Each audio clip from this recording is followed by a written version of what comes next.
Welcome to the Genius Factory. Enjoy the video. You start by confirming system readiness, 64-bit Windows and at least 8 GB RAM. Install JDK 11 or 17 and set Java Home so tools find it. This avoids build errors later.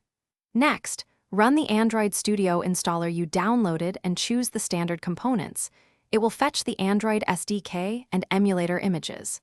Once done, open Android Studio and let the SDK manager complete any missing packages, so your first project can build without delay. You create a new project, picking empty activity and your preferred language.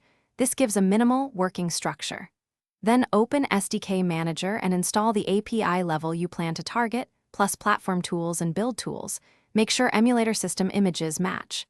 Configure Gradle settings, enable parallel builds for speed, and set proper JVM heap sizes. Sync the project so Gradle downloads dependencies.